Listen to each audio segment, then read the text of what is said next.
There comes a moment in every life when the world grows quiet, too quiet. A moment when you look around and realize that the hands you hoped would lift you, the voices you thought would guide you, the arms you expected to hold you, are simply not there. And for a second, it feels like the ground trembles beneath you.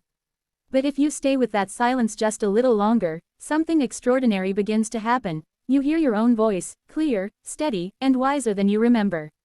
I want to talk to you from that place, where your heartbeat becomes your compass, and your mind, with all its wounds and all its brilliance, starts to reorganize itself. Because the truth is, the brain has a beautiful way of protecting us. When life forces us to walk alone, it begins to build new neural paths of strength, focus, and emotional clarity. And suddenly, what once felt like abandonment slowly transforms into awakening. Maybe you've been carrying the weight of others for too long. Maybe you've waited for permission, validation, or rescue.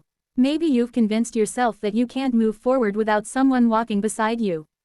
But listen closely, there is a version of you that already knows how to rise.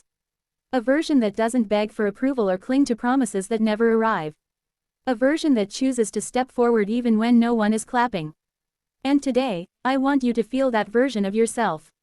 Not as a distant dream, but as a presence already alive within you, patient, resilient, and ready. Because salir adelante solo is not a punishment. It's a declaration. It's the moment your soul whispers, "This time, I go with me." Self-responsibility as emotional liberation begins with a quiet but powerful realization. No one else can fully carry the weight of your inner world. There is a moment when you finally recognize that waiting for someone to fix you, to validate your decisions, or to rescue you from your own fears only deepens your sense of helplessness. But when you gently turn toward yourself, honestly, without judgment, you discover that taking responsibility for your own growth is not a burden. It is freedom disguised as effort. It is the subtle shift from, "Why isn't anyone helping me?" to, "What can I create from here?" And in that instant, something inside expands. Psychologically, this shift activates a different kind of energy. Instead of the emotional fatigue that comes from relying on unpredictable external support, your nervous system begins to stabilize around internal control. You start trusting your capacity to navigate discomfort. You begin observing your reactions instead of being swallowed by them. The mind, sensing that you are choosing agency over dependence, starts to reorganize its patterns, building what researchers call emotional scaffolding. It's the invisible structure that helps you stand when life becomes heavy, and it grows stronger only when you make decisions rooted in your own clarity rather than in someone else's expectations. Self-responsibility doesn't mean isolating yourself or pretending you don't need anyone.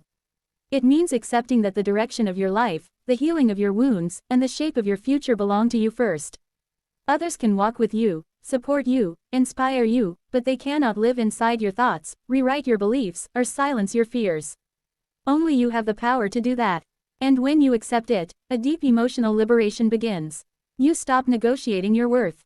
You stop shrinking to fit inside someone else's comfort zone. You stop abandoning your own needs to keep the peace. Instead, you move from a stronger center, one that isn't shaken every time someone disappoints you or steps away. There is something profoundly empowering about saying to yourself, "I am responsible for my own healing." It's like taking the steering wheel back after years of drifting. Tiny choices suddenly become sacred, choosing rest without guilt, speaking the truth even when your voice trembles, setting boundaries even when it feels unfamiliar. Each choice becomes a signal to your brain, "I am capable. I am trustworthy. I am enough." And as these signals repeat, your emotional landscape begins to shift. The fog lifts. The noise quiets. You feel a grounded strength that doesn't depend on approval, applause, or company. The neuroscience of resilience begins in the small, almost invisible moments when you choose to keep moving despite the weight you carry. Your brain, far from being a rigid structure, is constantly rewiring itself in response to your decisions, your habits, and even your tiniest acts of courage. Every time you face a discomfort instead of running from it, every time you breathe through a difficult emotion instead of numbing it, your neural circuits adjust themselves to support your ability to cope. This is not poetic exaggeration, it is biology doing its quiet, steady work. The brain learns from repetition, and when you repeatedly signal that you are willing to confront life instead of collapsing under it, it begins to build pathways that make strength feel more natural than fear. Resilience doesn't come from never breaking. It comes from what happens inside you after the break. When stress hits, your amygdala, the part of the brain responsible for detecting threats, fires rapidly. But the more you practice grounding yourself, reflecting instead of reacting, and choosing perspective over panic, the more your prefrontal cortex learns to step in with calm authority. It's like training an internal guide who, over time, becomes better at saying, "You're safe. Slow down. Let's think this through." That shift doesn't occur overnight. It forms gradually, through consistent micro-experiences of bravery, through moments when you swallow the tremor in your chest and take one mindful step forward. What's remarkable is that this wiring process happens even when you feel weak. The brain doesn't demand perfection, it only needs participation. If all you can manage today is getting out of bed, that too becomes a neurological imprint.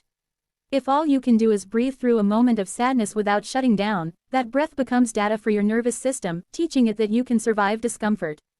Slowly, without forcing anything, you begin to notice emotional balance returning where chaos once lived. You recover faster. You think clearer. You lose less of yourself during difficult phases. This inner evolution also changes the way you relate to your environment. Instead of seeing challenges as proof of your inadequacy, your brain starts interpreting them as opportunities to strengthen its networks. Neuroplasticity, your brain's ability to reshape itself, becomes an ally. You start trusting that difficult moments are not permanent collapses, but biochemical storms that your mind is equipped to navigate. And with each successful navigation, even if it feels messy, your resilience grows sturdier.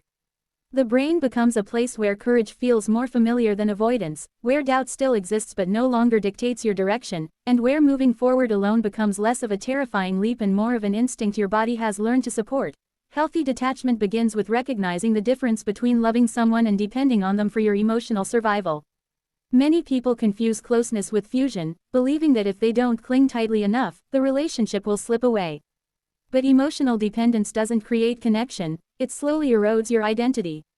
Healthy detachment invites you to take a gentle step back, not to distance yourself from love, but to breathe again inside your own skin.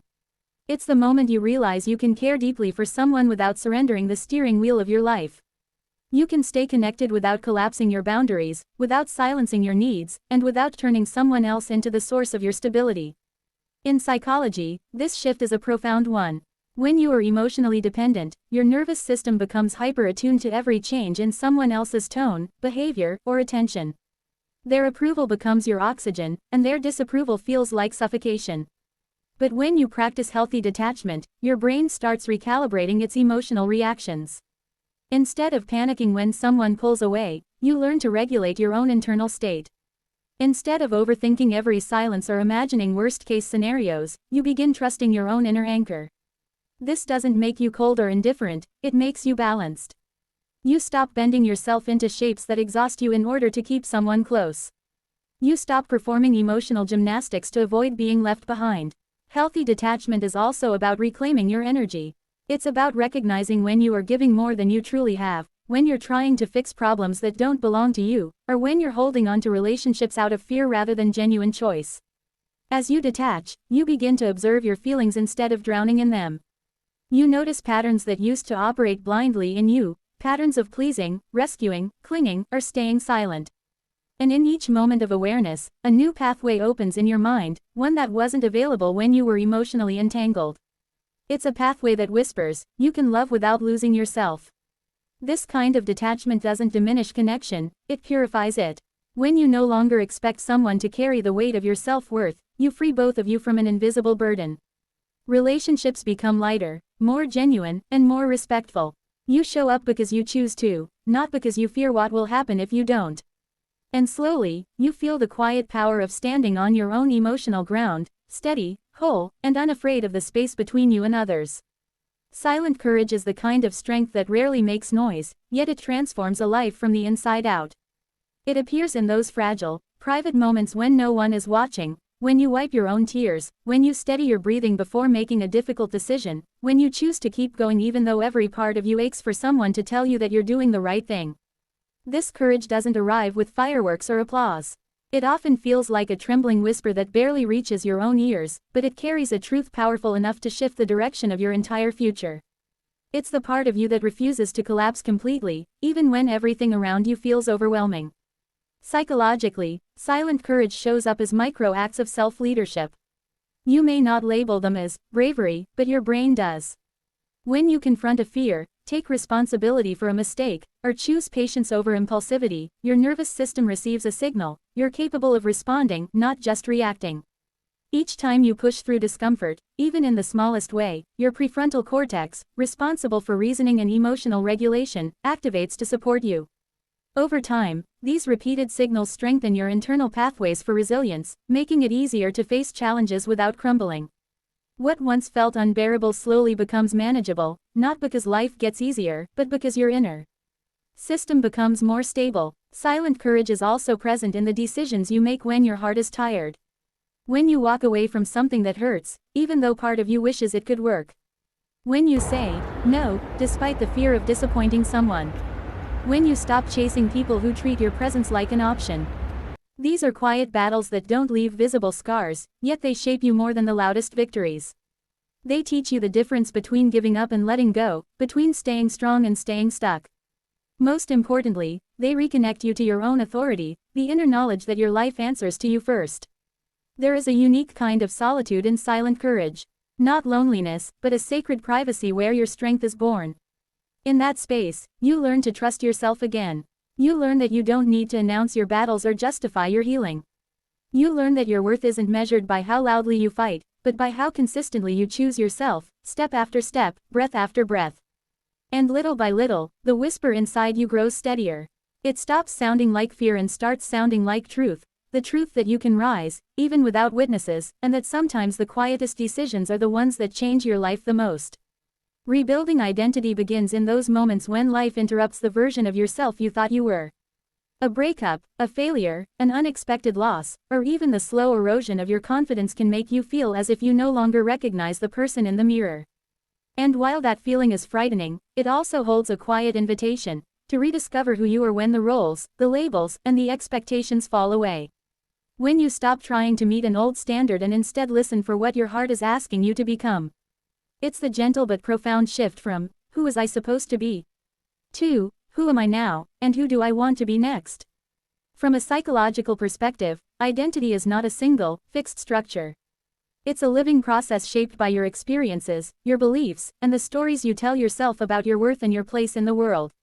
When you go through intense emotional change, your brain begins questioning those old narratives, loosening the grip of behaviors that once felt automatic. This process, though painful, creates the mental space needed for transformation. Neural pathways that supported outdated versions of yourself start to fade, and the brain becomes more open to new ways of thinking and responding. It's a kind of inner renovation, where you take down the walls that no longer serve you so you can rebuild from a place of awareness rather than habit. Rebuilding identity also means allowing yourself to release the version of you that was shaped by survival. The self that stayed quiet to avoid conflict. The self that settled because hope felt dangerous. The self that kept giving even when your own heart was empty. Letting go of these worn-out patterns can feel like losing pieces of yourself, but what you're actually losing is the weight you were never meant to carry. In that clearing, a more authentic identity begins to emerge, one that doesn't apologize for taking up space or for choosing peace over approval. As you rebuild, small choices become powerful markers of who you are becoming. Choosing rest when you used to choose guilt. Choosing honesty when you used to choose silence. Choosing boundaries when you used to choose self-abandonment. Each decision becomes a brick in the foundation of your new sense of self.